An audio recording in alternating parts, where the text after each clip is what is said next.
So normally museums have the upper hand when it comes to mineral and gem collecting. Places like the Smithsonian and the Dresden Green Vault in Germany have a well-established reputation, and they get donations and contributions from all around the world in the name of science and education.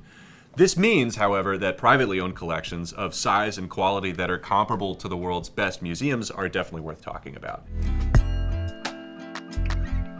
We'll start with the collection of a guy named F. John Barlow. He was born in 1914, and at age 12, he was already an entrepreneur. He had a stamp collecting business. He got a mechanical engineering degree and used it to become one of the largest mechanical contractors in the United States at that time. His gem and mineral and jewelry company, Earth Resources, was always his favorite project. His inner rock hound was kind of brought to the surface by his daughter when she gave him an amethyst geode, and from there he just developed a crazy passion for collecting all kinds of gems and minerals, and not just rare and beautiful ones though.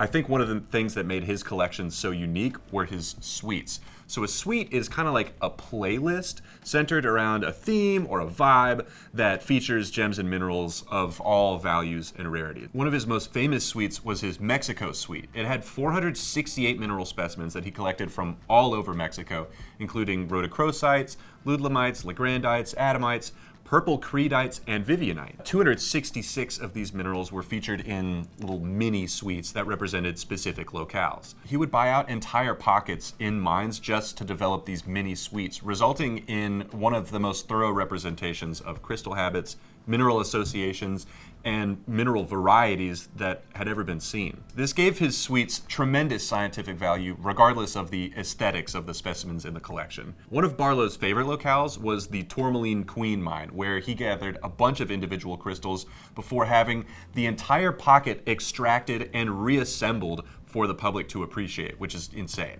The most famous tourmaline in his collection is an elbaite on quartz that was put on a postage stamp in 1974, but he didn't get it until 9 years later, and when he did, he slapped it on the cover of his book, the F. John Barlow Minerals Collection. My favorite F. John Barlow anecdote is from the Tucson Gem and Mineral Show way back in the day.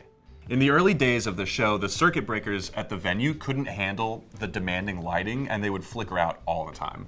Under this tragic lighting, Barlow was presented with a flat of red beryl from the Wawa Mountains in Utah. And despite the horrendous visibility, Barlow trusted his gut and pulled the trigger on what turned out to be the finest suite of red beryl ever seen. Barlow passed away in 2006, and thousands of his minerals from his collection have been bought up by other collectors.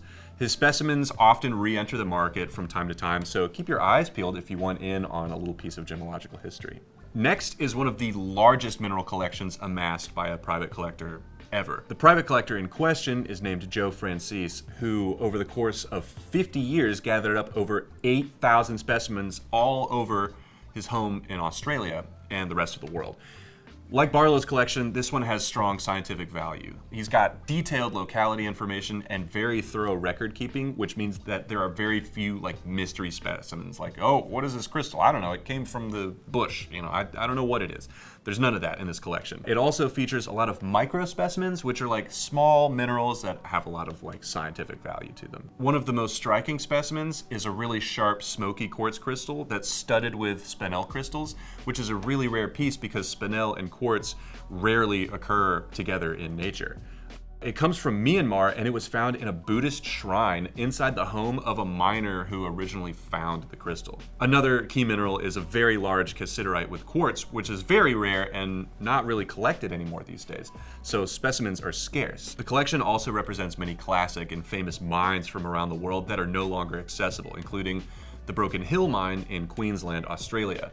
What this means is that the mines are no longer producing their once famous material, so specimens from these places years ago are even more valuable than when they were first found. Upon his passing, the Joe Francese collection was donated to the Queensland Museum, where mineralogists are slowly documenting this massive and exciting collection. Next, let's look at the collection of Marc Weill. He's an investor and a financial advisor, and Weill and his partners have amassed a collection of over 400 spectacular specimens. One is nicknamed the Ship, and it's a big blue tourmaline formation from the Pederneiras mine in Brazil.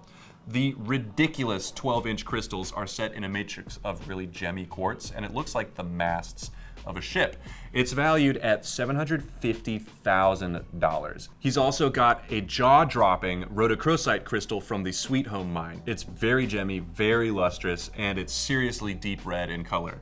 The crystal itself has 3-inch edges, making it one of the largest rhodochrosite gems in the world. Gemmy rhodochrosite is really rare, and the beautiful contrast with the red gem and the dark color of the tetrahedrite it sits on puts this specimen at around $850,000 in value. If you love tanzanite, Weill's collection has a crystal that's truly enviable.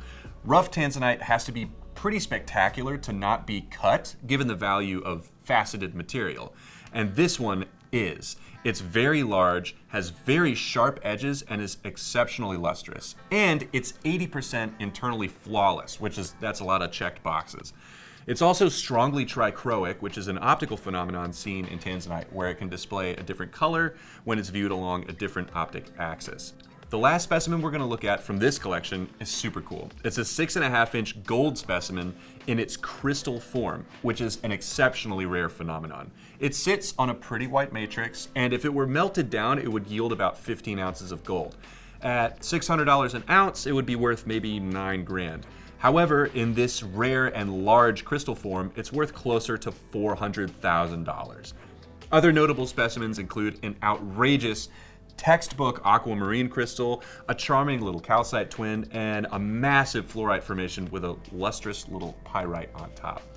If you got a couple $1,000s burning a hole in your pocket, a specimen like one of these could be yours. If money was no object, what would your dream specimen be? Let me know down in the comments, and of course, don't forget to like and subscribe and ring the bell so you don't miss out on future videos. Thanks for watching.